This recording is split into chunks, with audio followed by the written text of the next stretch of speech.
नमस्कार, स्वागत आहे तुमचं सुषमाज किचनमध्ये। आज आपण नागपंचमी स्पेशल 3 रेसिपी पाहणार आहोत।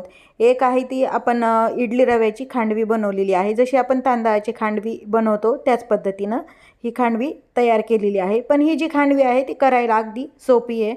दुसरी रेसिपी आहे ती आहे आपली पुरणाचे दिंड। हे पण अगदी छान दिंड मऊसर तयार होतात। आणि तिसरी रेसिपी आहे ती म्हणजे मराठवाड्यात केले जाणारे भरडाचे पंचमीला उकडीचे पदार्थ असतात, तळण वगैरे केले जात नाही, त्यामुळे हे असे चणा डाळीचे ढोकळे बनवले जातात। अशा आपण नागपंचमी स्पेशल 3 रेसिपी पाहणार आहोत। सर्वात आधी इडली रव्याची खांडवी पाहूया। बदल केलेला आहे। जनरली काय करतात, तांदूळ भाजून पाण्यात टाकून त्याचा रवा तयार करतात आणि त्यापासून ही खांडवी कोकणामध्ये बनवतात। अशी इडली रवा जो असतो ना तो पण तांदळाचाच असतो तयार केलेला, त्यापासून ही खांडवी मी तयार रव्यापासून खांडवी बनवण्यासाठी मी 1 वाटी इडलीचा रवा घेतलेला आहे। हा रवा कुठेही तुम्हाला डी-मार्ट वगैरे कोणत्याही मार्केटमध्ये उपलब्ध आहे। जो आपण इडली बनवतो यापासून डोसे उत्तप्पे बनवतो तोच हा रवा आहे। 1 वाटी इडली रवा घेतला, 1 वाटी गूळ घेतलेला आहे, वेलची पावडर, साजूक तूप आवश्यकतेनुसार आणि बदामाचे काप घेतलेले आहे। सर्वात आधी यामध्ये मी 2.5 वाटे पाणी घेतलेले आहे। ज्या वाटीनं आपण या वाटीनेच रवा घेतलाय त्याच वाटीनं गूळ घेतले, पण हे पाणी मी थोडंसं अर्धी वाटी जास्त घेतलेलं आहे। यामध्ये आपल्याला हा 1 वाटी पाणी 1 वाटी गूळ आपण यामध्ये टाकून घेणार आहोत आणि हे उकळायला ठेवायचे, म्हणजे गूळ व्यवस्थित यामध्ये विरघळेल करून यामध्ये आपण हे पाणी गरम करायला ठेवलेलं आहे। हे गूळ विरघळू द्यायचा आहे छान पाण्याला, उकळीवरती आपण गूळ घालून पाणी गरम करायला ठेवलंय। याचा पाक नाही बनवायचा, फक्त उकळून गूळ विरघळून घ्यायचा। आपण कढई गरम करायला ठेवली, यामध्ये आपल्याला हा तांदळाचा जो म्हणजे इडली रवा आहे ना तो आपल्याला भाजून इडलीचा रवा भाजून घेण्यासाठी 1 चमचाभर साजूक तूप यामध्ये टाकून घ्यायचंय। खांडवी पारंपरिक पद्धतीनं तांदूळ भाजून पाण्यात टाकून त्याचा रवा तयार मिक्सरवर रवा तयार करून केली जाते, पण या पद्धतीने ही अगदी झटपट तयार होते।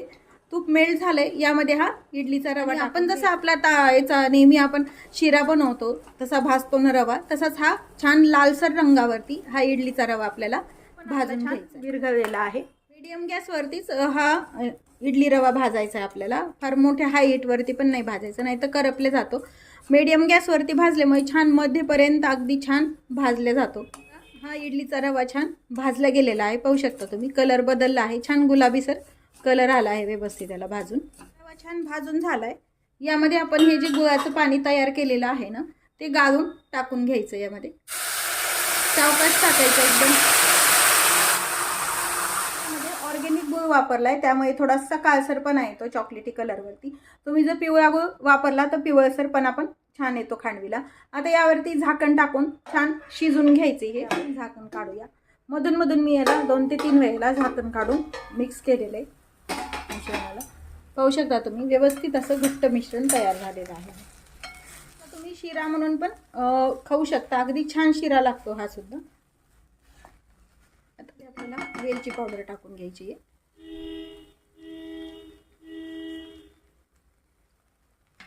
आणि पुन्हा हे सर्व मिक्स करून घ्यायचं। छान कढईपासून वेगळं पण व्हायला लागले, व्यवस्थित तयार झालेला आहे। गॅस बंद करून घ्यायचा आपल्याला। ताटाला इथे माझ्याकडे ट्रे नसल्यामुळे मी ताटात पसरून घेते। तूप लावून घ्यायचं। सर्व मिश्रण आहे आपलं खांडवीचं तयार केलेलं या ताटामध्ये काढून घ्यायचं। सर्व ताटामध्ये आपल्याला हे स्प्रेड करून घ्यायचे। जशी तुम्हाला खांडवी जाड पातळ हवी तशा पद्धतीने तुम्ही हे स्प्रेड करायचं ताटावरती। छान चौकोनी आकारात स्प्रेड करून असं प्लेन उलटणं किंवा मग एखादा चमचा वाटी त्याने पण तुम्ही असं याला प्लेन आकार देऊ शकता। यावरती तुम्ही ओल्या नारळाचे काप किंवा मग तुमच्या जे ड्रायफ्रुट्स असतील त्याचे काप तुम्ही टाकू शकता। मी बदामाचे काप टाकते, फक्त खोबऱ्याचा खीस पण आपण वापरू शकतो।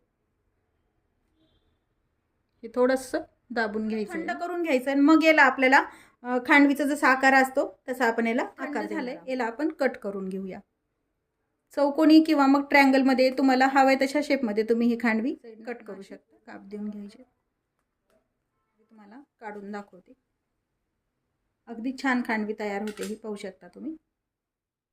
आपली पहिली रेसिपी तयार आहे। आता आपण दुसरी रेसिपी पाहूया, पुरणाचे दिंड। नागपंचमी विशेष पुरणाचे दिंड बनवण्यासाठी मी 1 वाटी हरभऱ्याची डाळ 5 ते 6 तास पाण्यात भिजत घातलेली आहे।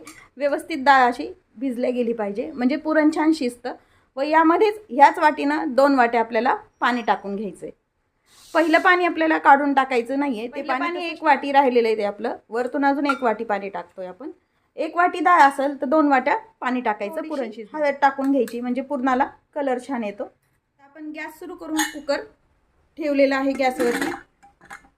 झाकण लावून घ्यायचं व 3 ते 4 शिट्ट्या करून घ्यायच्या म्हणजे पुरण व्यवस्थित शिजल्या जातं. गॅसवरती ठेवलंय तोपर्यंत आपण दिंडासाठी लागणारं गव्हाचं पीठ मळून घेऊया. चिमूटभर मीठ टाकून घ्यायचं याकायचं म्हणजे दिंडा असे वातड होत नाहीत. एक छोट्या पळीभर तेल टाकून घ्यायचं यामध्ये आवश्यकतेनुसार पाणी टाकून आपल्याला हे पीठ छान घट्ट मळून घ्यायचं. नेहमी आपण जशा पोळ्या बनवतो तसं हे घट्टसर पीठ आपण मळून घेतलंय. थोडंसं तेलाचा हात लावून पुन्हा हे पीठ मळून घ्यायचंय. साधारण अशा पद्धतीनंच पीठ मळायचं. जास्त सैलसर पण नाही करायचं व जास्त एकदम घट्ट पण नाही. हे पीठ मळून झालंय. आपण झाकून घेऊया. पुरण शिजलं का ते चेक करूया. डाळ आपली व्यवस्थित डाळ आपली शिजलेली आहे. भिजू घातल्यामुळे पटकन डाळ शिजल्या जाते 3 ते 4 शिट्ट्यातच. चाळणीवरती आपण हे पुरण काढून घ्यायचे. शिजलेली डाळ आपली म्हणजे काय होतं थोडंसं जर पाणी असेल तर ते पूर्ण निघून जातं. राहिलेलं पाणी तुम्ही पुरणाच्या आमटीसाठी पुरण आहे पुरणाच्या जाळीनं किंवा मग तुम्ही मिक्सरवर किंवा मग पुरण यंत्राने पण हे पुरण तुम्ही वाटू शकता. मी पुरणाच्या जाळीवरती खाली ज्या कढईमध्ये आपल्याला पुरणाला चटका घ्यायचा आहे तीच कढई घेतलेली आहे. त्यामध्येच हे पुरण मी वाटून घेणार आहे. थोडं थोडं टाकून आपल्याला एखादा चमचा किंवा मग मॅशरनं आपल्याला हे वाटून घ्यायचं आहे. आता आपण हे सर्व पुरण असं पुरणाच्या जाळीतून काढून घेऊया. पुरण वाटण्यासाठी ही डाळ फार काही थंड होऊ द्यायची नाही. थंड झाल्यानंतर पण वाटल्या जात नाही व्यवस्थित आणि एकदम गरम पण ठेवायची नाही. भिजू घातल्यामुळे व्यवस्थित पुरण शिजलं जातं व अगदी छान पुरण निघतं. आपण वाटून घेतलंय. याला आता चटका देण्यासाठी गॅस सुरू करून कढई ठेवलेली आहे गॅसवरती. यामध्ये मी गूळ आणि साखर दोन्ही अर्धा प्रमाण वापरते. तुम्हाला जर पूर्ण साखर किंवा पूर्ण गूळ वापरायचं असेल तरी पण तुम्ही वापरू शकता. ज्या वाटीनं डाळ घेतली आहे त्याच वाटीनं मी अर्धी वाटी साखर घालून घेते आणि अर्धी वाटी गूळ टाकून घेते. याआधी पण मी गुळाचं पुरण रेसिपी माझ्या सुषमाज किचन चॅनलवरती अपलोड केलेली आहे. डिस्क्रिप्शन बॉक्समध्ये दिलेली आहे. आता हे व्यवस्थित याला आपण चटका द्यायचा आहे पुरणाला. गुळाचं प्रमाण किंवा साखरेचं प्रमाण तुमच्या आवडीनं जर गोड पुरण जास्त लागत असेल तर तुम्ही जास्त पण वापरू शकता. पण शक्यतो एका वाटीला 1 वाटी पुरण गोड कोणतंही साखर असो किंवा गूळ असो बरोबर होतं जर 1 वाटी डाळ असेल तर. पण साखर गूळ हे व्यवस्थित मिक्स करून घेतलं. 1 ते 10 ते 15 मिनिट लागतात पुरण व्यवस्थित बनायला. कढईपासून मिश्रण मोकळं व्हायला लागलं सुटायला लागलं की पुरण व्यवस्थित बनतं हे. आता हे पुरण आपण छान चटका देतोय आपण. गॅस मात्र कमी ठेवायचा. मोठ्या गॅसवरती ठेवलं तर हे करपलं जातं. मिश्रण व्यवस्थित घट्ट होईपर्यंत आणि कढईपासून हे जे मिश्रण आहे ते सुटलं पाहिजे. जसं आपण बाकीचे चाचणीचे लाडू वगैरे बनवतो ना त्याच पद्धतीनं म्हणजे हे पुरण व्यवस्थित तयार होतं. चटका देण्यासाठी कधीही जाड बुडाचंच भांडं वापरायचं. पातळ याच्यामध्ये चटका द्यायचा नाही. आणि मिश्रण सारखं ढवळत राहायचं असं सोडून म्हणजे असं पुरण चटका द्यायला ठेवलंय आणि आपण दुसरं काम केलंय असं न करता शक्यतो चटका एक सलग देऊन घ्यायचा म्हणजे व्यवस्थित हे करपत नाही व छान पुरण तयार होतं. पुरणाला छान चटका आलाय. मिश्रणाचा छान गोळा आलाय झालेला आहे तयार.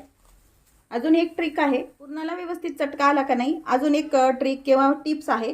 हे जे आपण उलटणं आहे हे यामध्ये असं मध्यभागी लावून घ्यायचं.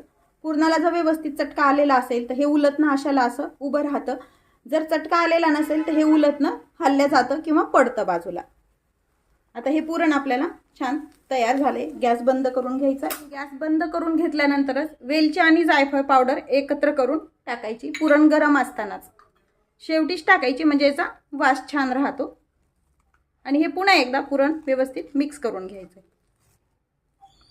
केलेलं पुरण आपण एका ताटात काढून घेतलं. हे व्यवस्थित पसरून घ्यायचं म्हणजे लवकर थंड होते. कधी कधी पुरण चटका दिला तरीही पातळ राहतं. अशा वेळेला एक स्वच्छ कापड घ्यायचं व त्यावरती हे पुरण चटका दिलेलं पसरून टाकायचं म्हणजे व्यवस्थित यामध्ये जे एक्स्ट्राचं पाणी आहे ते निघून जातं व पुरण छान घट्टसर होतं. आता हे व्यवस्थित थंड करून घेऊया. छान थंड झालंय आपलं व्यवस्थित. गोळा करून एका भांड्यामध्ये आपण हे काढून घेणार आहोत. अगदी छान पुरण बघा पाहू शकता आपण तयार करून घेतलंय व थंड करून एका भांड्यामध्ये काढून घेतलेलं आहे. गव्हाचं पीठ पण छान मुरलंय. थोडासा तेलाचा हात घेऊया आणि एका पोळपाटावरती हे पीठ पुन्हा तेलाचा हात लावून मळून घेतो. जेवढे दिंड करायचे आहेत तसे आपल्याला लाट्या करून घ्यायच्यात व्यवस्थित। छोटे मोठे आकार घ्यायचा आहे तशा प्रमाणात तुम्ही ह्या लाट्या तयार करून घ्या। मी मीडियम साईजमध्ये करते, फार मोठे नाही व फार छोटे नाही असे हे दिंड तयार करणार आहे। गोल करून घ्यायचे। पण लाट्या तयार करून घेतलेल्या आहेत। दिंड वाफवण्यासाठी मी इथं चाळणी घेतलेली आहे। माझ्याकडे स्टीमर नसल्यामुळे मी चाळणीमध्ये वाफवते। याला थोडंसं तेल लावून घ्यायचंय। चाळणीला तेल लावून घेतलंय। आता हे दिंड बनवण्यासाठी एक लाटी तयार केलेली ती घेतली। थोडंसं याला गव्हाचं पीठ लावून घ्यायचंय। लाटी आपल्याला फार जाड नाही व फार पातळ नाही अशी आपल्याला लाटून घ्यायची आहे। साधारण अशी लाटून घेतलेली आहे। आपल्याला हे तयार पुरण टाकून घ्यायचंय।